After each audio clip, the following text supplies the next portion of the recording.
Bear down, Chicago Bears. Hello. Greetings, everyone. My name is Adam Pecora, and this is Requiem for a Tuesday. Thank you for tuning in. We got a sports movie episode for y'all today. Watched a couple oldies this weekend. But first,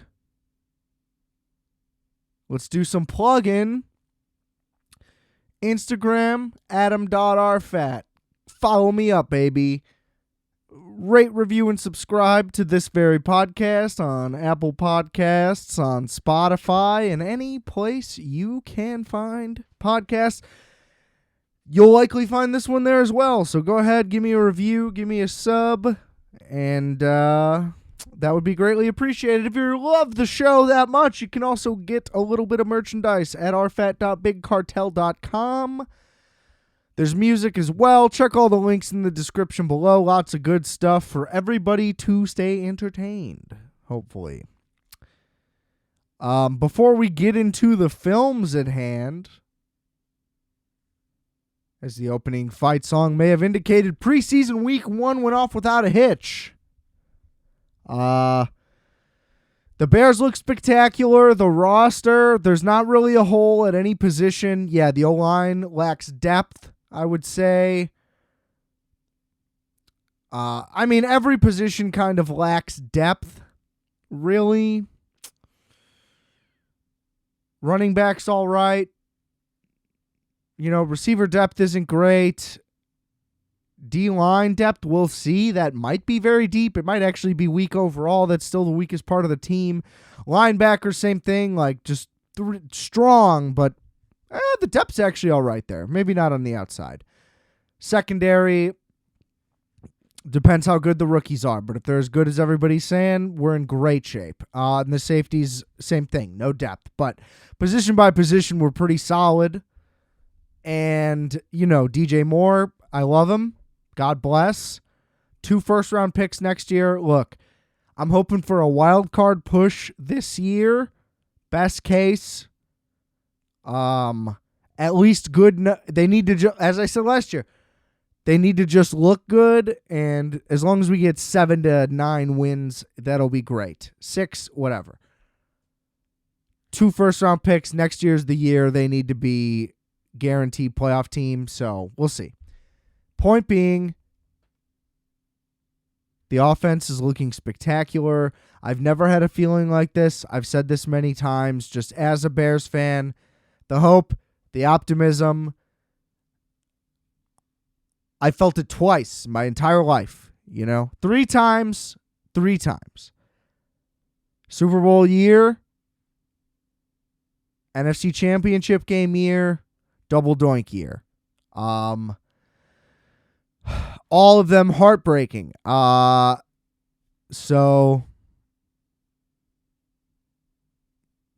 don't know. It's like I've never felt what I feel about this organization, where it's like Poles is going to make all the right moves. Flus, he hasn't had a team yet, so I can't say for sure, but he seems like he's doing a hell of a goddamn job. Seems like everybody's doing a great job at their job. And I have a natural urge to be skeptical, but there hasn't really been a reason to be so far. So, we'll see. But I'm hype. I am hype. You better believe it. Next up, Michael Orr. The story of the day. Couldn't believe my eyes. For those not privy to this news, broke today. Or, let's backtrack. You may remember the film The Blind Side that took the nation by storm. The story of how a poor young athlete was adopted by a rich white family and overcame that adversity to then make it to the NFL. It was a lie. So that's great.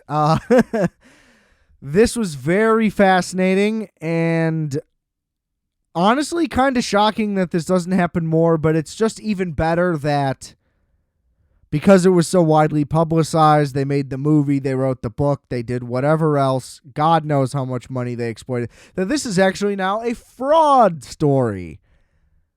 I love a good, especially modern fraud story, because whenever you like Catch Me If You Can or whatever, anything about mass fraud like this in the past, you just go, well, this isn't a mass fraud, but you get my point. Anything about a story where somebody can get around something like this in the past, it's always just like, man, I wish I lived back then. I could have thought of some scheme like that. Odds are you probably couldn't have. But it is just always alarming to hear just how easy it was to steal money at some point in time. Any time where it's like I got around some entire electronic surveillance system, I'm always thoroughly impressed if you can scheme something that to that nature. This is, I would say, worse because you're exploiting a person and also raising yourself up while doing it. This is more truly like sociopathic because, I mean, the gall, really. It's like, did they see this many steps ahead?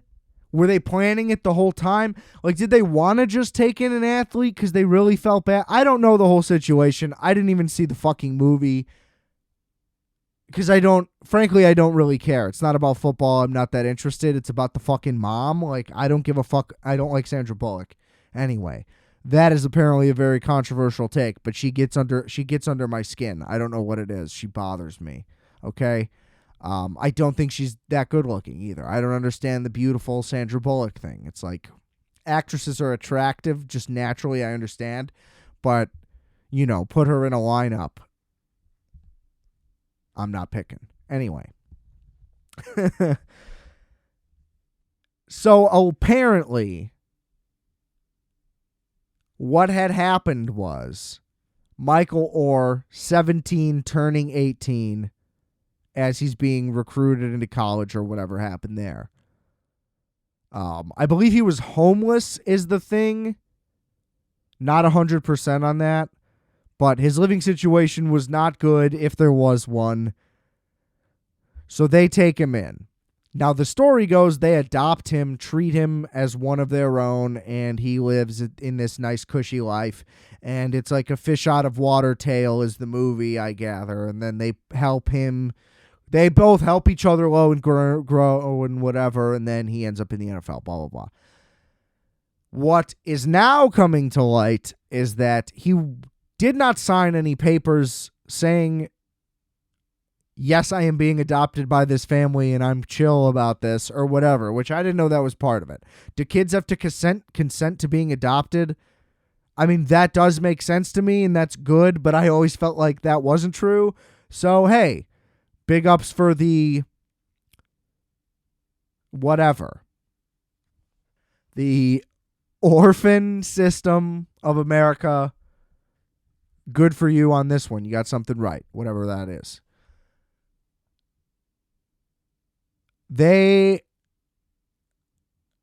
had him sign a conservatorship agreement, which, as we know from the whole Britney Spears saga, they can take his money, they can use his name, he doesn't get a dime. I guess because he wasn't 18, that is why this thing made sense. And they positioned it to him as like, well, once you're 18, we can't be adoptive of you anymore. So we'll sign you to this. This is like a longer term, more official thing. So that way you're really a part of the family.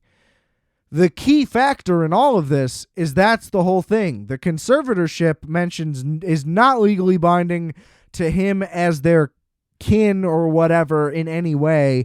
Whereas a real adoption thing, yes, he would just be a legal adult at 18, but he would literally be a part of their family. Like, that's all the official thing signifies anyway. If once he's 18, he's 18, why does he need to sign anything? And, obviously he was not in any position to know anything like that and was manipulated by people claiming to be his loving parents. So great stuff. Can't wait for The Blind Side 2, Blindsided, to come out. And, the gritty reboot of The Blind Side will be told how it actually happens. Just great. What horrible people. I'm sure they'll come out with some counterpoint that it was all misconstrued. That's just how any lawsuit's going to go. It now has to seem like anybody could have been at fault. I don't imagine why at any point. Here's the thing. There's a slim chance that Michael Orr is now in his, significant post-playing days, could use a lump sum of cash.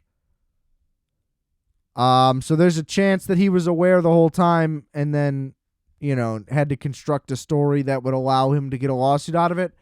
I don't buy that. It would be too embarrassing to reveal, frankly. It even says that he was embarrassed upon discovering it in the article that I read. And on top of all of that, if anything, the part that might be true is he might just need some cash, but this is a very legitimate opportunity and reason for him to do so. I'm rooting for Michael Orr. I didn't like this whole scenario in the first place. It was a distraction from the football season that I did not welcome, and it was a sappy, stupid, family women comedy. Not into it. So fuck this movie, fuck these people. Shout out Michael Orr. Hope you get your bread, son. But in keeping with the football theme, the Chicago Bears intro, we've got a long overdue movie for y'all. This is the 1971 ABC Movie of the Week, Brian's Song, widely regarded as one of the greatest made-for-television films of all time, along with Duel by Steven Spielberg, Michael Mann's The Jericho Mile, and I think those are the only ones I know, and the rest of which that I would name are all Disney Channel original movies. Shout out Brink. This was also remade in 2001 with Mekhi Phifer, who ain't the future of shit, bitch. He's just David fucking Porter. It's the only reason I mentioned it. I had no intention of watching this, and I didn't even know it was made. So I'm sure the 2001 version is not good.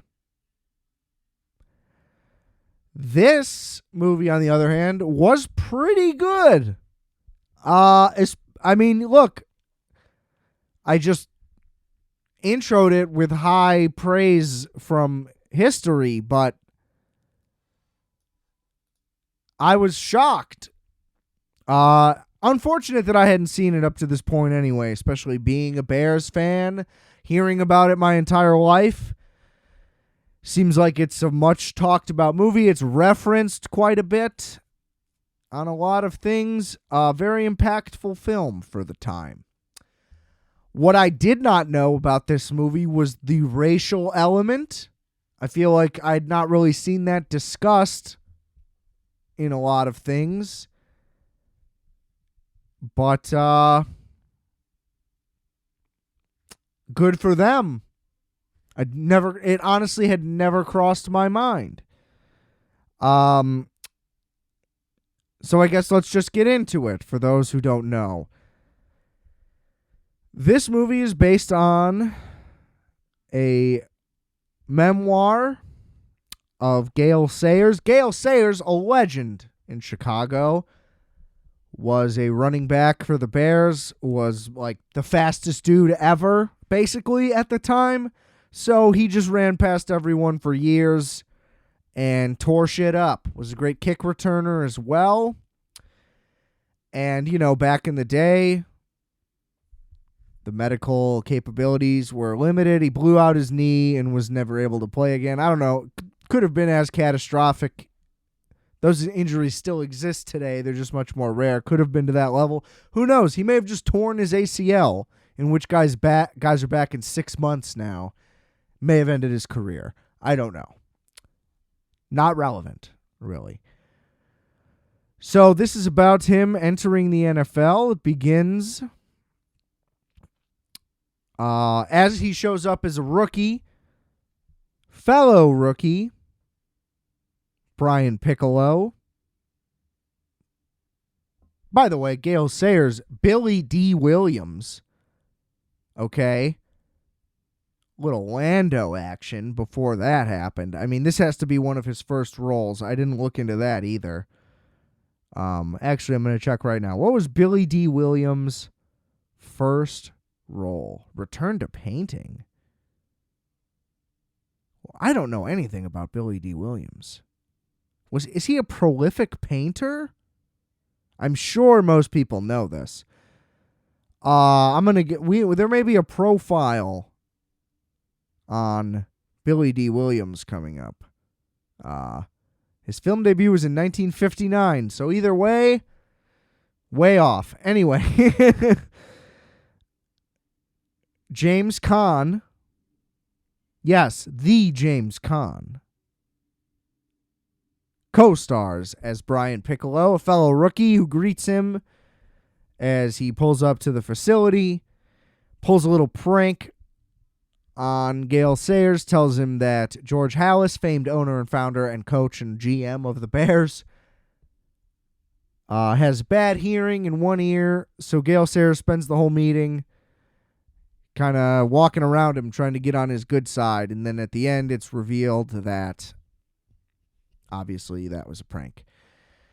Honestly, pretty solid comedy stuff going on throughout this movie. The drama actually is what's very heavy-handed and kind of like soap opera-y. But the chemistry between the guys, first of all, they do a great job of building it throughout the movie. Like, it is weird and awkward at first, and then it does feel very natural and seem like they're actually good friends. So kudos to all that. Soon after that, he gets him back. They're at like a team dinner thing. Sayers ends up making Piccolo stand up and do a fight song somehow. I don't really remember how that happened. It was kind of odd. And then puts mashed potatoes on his chair when he sits down. Now, what was odd to me, he scoops the potatoes out of the tray and then puts them on his seat. It's not good for the seat. Just put your whole tray down either way. It's a lot more. It's like if your whole thing is like, I don't want to waste a meal. It's like you're in the NFL. Have some fun. I don't know. You're supposed to be kids. Anyway. So they are shown in practice together. Obviously, Gale Sayers is doing fucking amazing shit the entire time. Brian Piccolo, the only reason anyone knows who Brian Piccolo is because of this movie. For those of you listening who are not privy to football, the name Brian Piccolo is known as a name because of what happens in this movie. So I didn't know that if he was any good or not. He apparently wasn't, but good enough to make the team, whatever. And effectively what this movie kind of says is that he kind of just stayed on the team because he was friends with Gale Sayers, which, hey, that's great. That's still a thing to this day, and there's nothing wrong with that. Tom Brady kept a lot of guys paid. Aaron Rodgers is keeping a lot of guys paid. It's all good. So they get placed together as roommates, and there's kind of a speech like, hey, just so you guys know, like, this is going to be a big deal. And they're like, why? And they're like, you kids. Wait till you see what's going to happen. And then they don't really show anything of that. They just kind of make it a point for the movie to tell everyone, like, hey, this was a big deal, and we'll tell you what they will deal with, but we're not going to show, like, racist people screaming at them. We'll just tell them that it happened, which I think was probably a wise move. So anyway, their wives end up becoming friends, and then Yeah, they just kind of show a lot of scenes of them like hanging out and laughing. There's just a lot of good male friendship stuff in here. Gale Sayers injures his knee, is very depressed, and again, very comically soap opera-y shown, all of this stuff. It's a little silly. But also, I will mention, this movie's like 100 minutes. Or, I'm sorry. It's like, it was made for like a 90-minute time slot, and the movie itself is like 70 minutes. So they didn't have a lot of time. They had to keep it kind of lean. So I also do understand that, made for TV, all that type of stuff. It is a factor into why this isn't fucking Al Pacino quality acting in the movie. While they had it, great actors. So then after that, yeah, he hurts his knee. Piccolo surprised him with like a gym in the basement, and then it's revealed that they switch Piccolo to fullback so they can play together. Their bond gets even stronger. And then all of a sudden, Brian Piccolo starts to lose weight, and he starts to move slower, and he's like, I don't know what's really going on, and he's really fatigued. And then they're like, oh, he has cancer. And then they're like, they're going to remove his lung. And then that's when there's like a team dinner. That's when there's that famous scene of Billy D going, I love Brian Piccolo. And that is parodied quite a bit. And I thought that was like, oops, dropped my phone. You heard it. That's fine. That is then when... That's not the end, is my point. I thought that was like a post-death speech. It's actually a pre-operation speech. He then goes, gets the operation. The news is bad. Brian Piccolo then dies. Brian Piccolo's number is retired by the Chicago Bears. And, yeah. It's rough. And then, yeah, there's a really rough scene of them like saying their goodbyes. Listen, your boy teared up, couldn't handle it. Just a great film. The hype is real. I don't really have a lot else to say. I don't know why they remade it. I mean, it was like the 30-year anniversary, and it was also just for TV, but kind of crazy. Pretty sure they used real highlights of Gale Sayers, and they didn't try to just like do on-field filming stuff, which made a lot of sense. The greatest thing about telling a true story. And yeah, go Bears. Really really great stuff. Absolutely devastating, but great performances. And now we're going to tie it over real quick. I don't have a lot to say on this one either, but we're going to go to Bang the Drum Slowly here. Slight Godfather connection here. James Caan to Bobby De Niro. Michael Moriarty is the star of this movie, along with De Niro, famously of The Stuff, which is a fun movie that I've talked about on this show. Love that movie. De Niro with the run of a lifetime, starting with this movie. Like, he's really good in this movie. And this movie, I heard about a lot as a kid for being one of like the greatest sports films of all time. That you don't hear it brought up that much anymore. And I think it's more for the influence. It's more for this movie does a whole like, this is a day-to-day job thing, which was unheard of at the time. It was all like the glory of the Yankees and that type of shit. So I think that's more of what this is famous for. I don't know how well it holds up. Like, it's a fine movie. I'm not upset that I saw it, but it doesn't, I don't know. The legacy doesn't ring through to me. But this is like his breakthrough role along with Mean Streets, both in 73. Then he goes Godfather 2, 74, Taxi Driver 76. Those are 4 movies in a row of his. Just what a god. Fucking love Bobby D. Probably the greatest actor who ever lived in my book. Fucking love this man. So this movie weirdly follows a pretty similar path, but it's based on a novel from 1956. So didn't bite Brian's song, but very connectable. So it starts... essentially, Robert De Niro's like a dumb fuck. They don't say he's retarded because he's not retarded. He's a pro baseball player. But he's a dumb fuck and no one likes him because he's a loudmouth dumbass who chews tobacco and smells bad. And whatever. Moriarty is a pitcher holding out for his contract who's a very smart man. He wrote a book about shit. They don't really explain what. And sells insurance to fellow players as a way to make money on the side because he's smart and a good businessman and all that. So he's also like the de facto team leader because everyone listens to him because he's smart and a nice guy and he's funny and everybody likes him and he's talented and all that. So he's a pitcher. His roommate is De Niro's character who is a catcher. He goes with him to the Mayo Clinic in Minnesota. He has cancer. They go to his house in Georgia. He burns all of his stuff as a, like, you know, metaphor for his life ending about, like, his baseball career.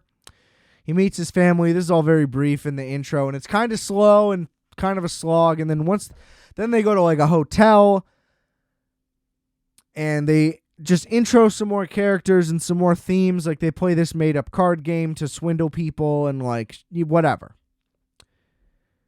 That's a very long intro. Then the movie kind of hits a groove, and it goes into the dog days, baseball, spring training through the season. The team sucks, whatever. And they just kind of show how nobody really likes De Niro's character, but obviously being the only guy who knows of the illness, he keeps sticking up for him, and more people basically find out by default. And the team kind of rallies around the guy, and he kind of develops having friends. And it kind of just becomes the only good time he ever really had in his life, and everybody's on board. Meanwhile, there's a side plot where he has a girlfriend who all of a sudden is around now that she knows she's trying to steal his money, but the pitcher, won't change the will, and then she keeps... It's all kind of unnecessary. Doesn't really add anything. Because the story's kind of half-assed, honestly. They could have just focused it all on the relationship between the guys. They didn't need to add the family thing. It didn't really do anything. And honestly, the send-off wasn't that emotional. It didn't feel like he was dying really most of the time, other than they just kept saying it. And then there was a really good moment in his room, though, where he thinks it's coming up. And he's going to have to step away from the team, But then they just pivoted away, and they're like, oh, that was nothing. And it's not explained very well, frankly. And then all of a sudden, he's like, okay, now I'm sick for real, and I have to fly away. And then they just do voiceover, and they're like, the team did really good. We won the World Series, and then he died. But I didn't send him. You know what I mean? And he's like, I didn't send him the scorecard before he died like I said we would. And it's like, I thought you were his best friend. Like, you went to the Mayo Clinic with him and all this stuff. It's like, all of a sudden, you're not going to fly out and go see him when the season's over? You're like, the season ended, and then I didn't send him the card, and then he died. It's like, why didn't you go see him? It was just very odd and off-putting. It's like, there was a good chunk in the middle of this movie where it made sense, and I can see why it's acclaimed for its portrayal of what it's like to be on a team in the middle of a season. Oh, some guys don't like each other. People don't get along. This and that. You do little things to get by. You play games. Hanging out at the hotel. Going to dinners. Like, I get how it paved the way in doing all that type of stuff. I get how De Niro was great. I get... no, that's it. I don't see how, as a complete movie, this is recognized as anything. Frankly, the structure of it was fucking weird. And look, it's cool to see an early De Niro performance. Look, they're wearing the Yankees uniforms, but they're called the Mammoths for no reason. And then Pittsburgh I believe they like explicitly didn't say Pirates. There was something weird with that. There was something with Boston that was weird, but then they clearly had Red Sox uniforms on. I don't understand it. It was cool to see just regular uniforms, but then it's weird to call them a different name because then that's even more of a disconnect. And like they were in the Yankees uniforms, but they were at home at Shea Stadium, and it was just all very odd little things. And then it was like, thanks to the MLB for participating. So it's like, why couldn't they just be the real names? Why? Like, glad you got something, I guess. And I'm sure that was their mentality too.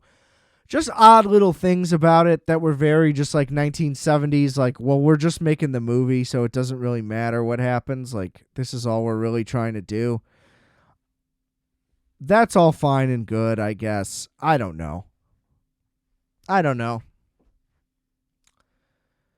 An interesting juxtaposition to Brian's song, though. Whereas one, there wasn't the whole team hated Brian Piccolo and it took this illness to rally around. Like, Bang the Drum Slowly is like Brian's song mixed with Rudy,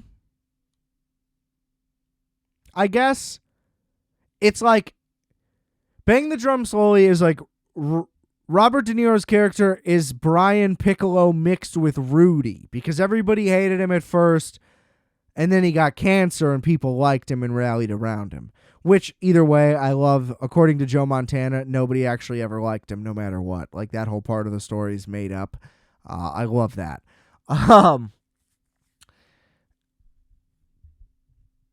Look, I think that Bang the Drum Slowly could be remade a lot better as a mini series, and I don't think that a lot. But I think if the whole goal, like with Bull Durham, which I also actually haven't seen, that's on the long list somewhere,